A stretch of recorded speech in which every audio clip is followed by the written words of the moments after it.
gonna go through how I pull a mane the traditional way, and also why and when you can use solo comb. So Gambler's going out showing this week, so we're just going to tidy up his mane.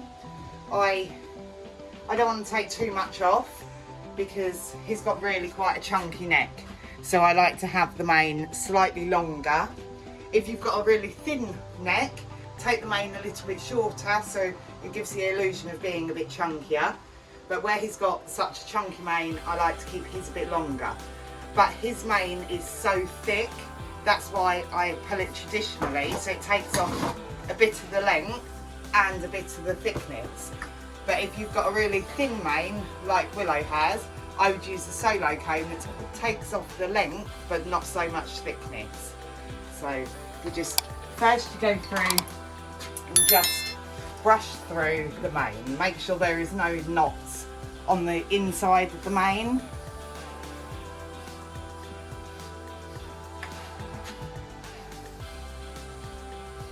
And then we sort out between the forelock and the mane.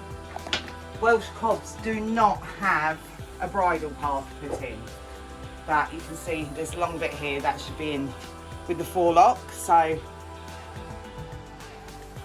let me make sure it's all straight.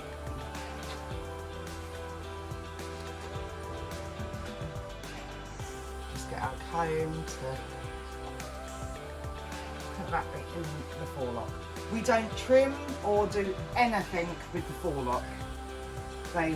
Welsh cobs should have quite a full forelock. Then we pull the head colour over that so it keeps that there. And then brush through the mane.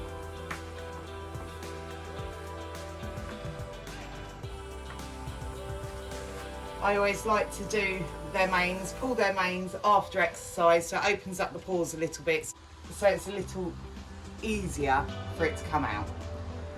Pulling manes is not painful for them, but it's a bit annoying, really. They don't have nerves like we do. So what I do, I always start up the top end, and we get a little bit of mane, and we back comb it to the length that they want it to be.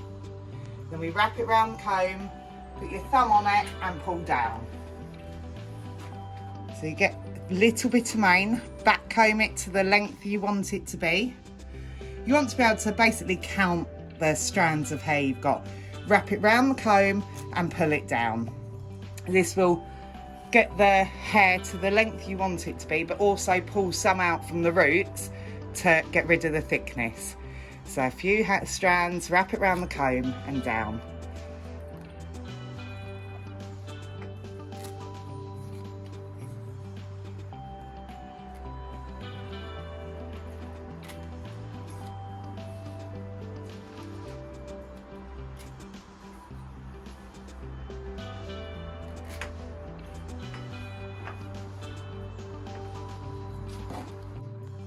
Or you can pull a mane with the solo comb. This has a blade inside, so it cuts the hair. So you get, head up, a few strands of hair, back comb it like you would normal, traditional, and then cut the hair. What this does, this is the quicker, and there is no pulling involved, but it doesn't take the thickness out of the mane.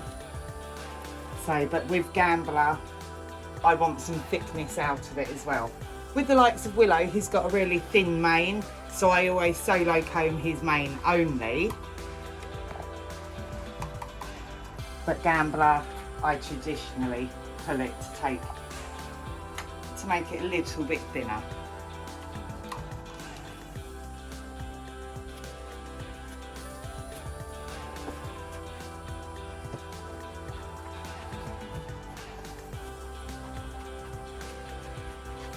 Brush through your mane regularly, see where it's sitting, and as I say, a few strands and down.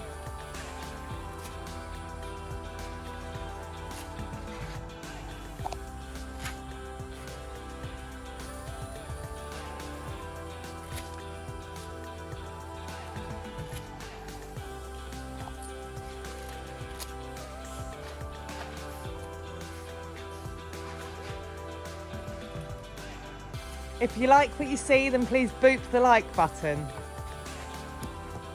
Okay, that's all his mane all done. It takes about an hour or so to do.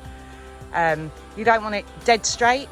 For the Welshes, you want it to look as natural as they can. So I always do it a few days before the shows, just so once he's had a good shake, a good bath, we can see how it sits. Gambler has actually got a bit of a kink in the bottom of his mane.